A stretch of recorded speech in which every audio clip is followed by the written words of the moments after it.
Hello, good morning. This is Dr. Neeraj Gupta, a homeopathic doctor from Delhi.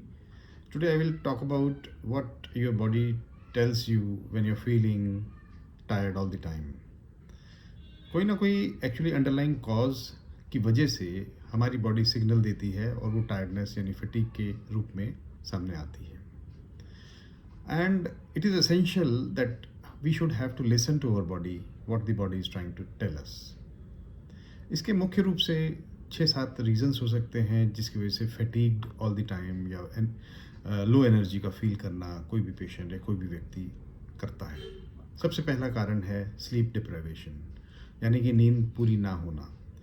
किसी भी इंसान को 6 से 8 घंटे की अनइंटरप्टेड स्लीप ज़रूरी है, और अगर वो स्लीप नींद पूरी नहीं होती है तो मॉर्निंग में वो डल फील कर सकता है, लो एनर्जी फील कर सकता है.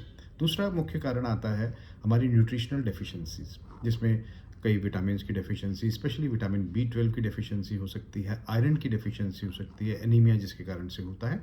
और एनीमिया वीकनेस का कारण बहुत इंपॉर्टेंटली बनता है, जिसमें weakness and loss of energy feel करता है कोई भी व्यक्ति.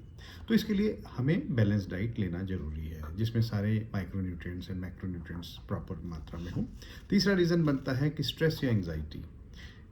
अगर किसी को क्रॉनिक स्ट्रेस या क्रॉनिक एंग्जाइटी रहता है तो उसकी वजह से बॉडी पर पूरा बुरा असर पड़ता है और कॉर्टिसोल लेवल्स बढ़ते हैं, जिसके कारण से डिस्टरबेंस रहती है और एनर्जी लेवल्स डाउन होते चले जाते हैं. और इसके लिए प्रैक्टिस करना है स्ट्रेस मैनेजमेंट टेक्निक्स, जिसमें योगा हो सकता है, मेडिटेशन हो सकता है एंड प्रॉपर स्लीप हो सकती है. Another reason which can come across in feeling fatigued is hormonal imbalance, especially thyroid issues किसी को व्यक्ति को हैं, या एड्रिनल फटीग भी हो सकता है. तो टारगेट करना है कि हम किसी एंडोक्रिनोलॉजिस्ट से बात करें या किसी भी अपने डॉक्टर से बात करें इसको टारगेट करने के लिए. एक अनदर रीज़न जो मुख्य कारण से देखने को मिलता है डिहाइड्रेशन. अगर पानी की कमी बॉडी में हो रहती है तो इसकी वजह से भी फटीग बंदा फील कर सकता है. तो उसमें सो मच सो डिहाइड्रेशन की वजह से हेडेक का होना और हमारी प्रोडक्टिविटी जो है वो डाउन होती चली जाती है, और उसमें हमारे इलेक्ट्रोलाइट इम्बैलेंस भी हो सकते हैं. और अगर क्रॉनिकली कोई भी व्यक्ति डिहाइड्रेशन या काफ़ी लंबे समय तक डिहाइड्रेशन रहता है तो उसका इम्पैक्ट हमारी किडनी पर पड़ सकता है. तो इसलिए भी ये मैनेज करना बहुत ज़रूरी है. और इसमें लाइफस्टाइल फैक्टर्स भी हमारे जुड़े होते हैं.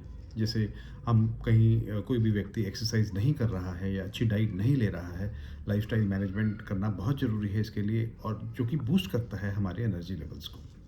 तो अगर कोई भी व्यक्ति इस चीज़ से रिलेट कर सकता है कि उसको फटीग या डलनेस या वीकनेस फील कर रहा है, तो किसी भी व्यक्ति ने अगर ऐसा एक्सपीरियंस किया है तो उसको मैं ये राय दूंगा कि they must consult their doctor and they should tell कि भाई दीज आर दी प्रॉब्लम्स. तो डॉक्टर असेस करेगा, कुछ टेस्ट कराएगा, कुछ डिस्कस करके आपको इन्वेस्टिगेशन के लिए भेजेगा, and thereafter the diagnosis will be made कि what actually is the reason behind your getting fatigued and in low energy. Right? Thank you. Bye. Good day.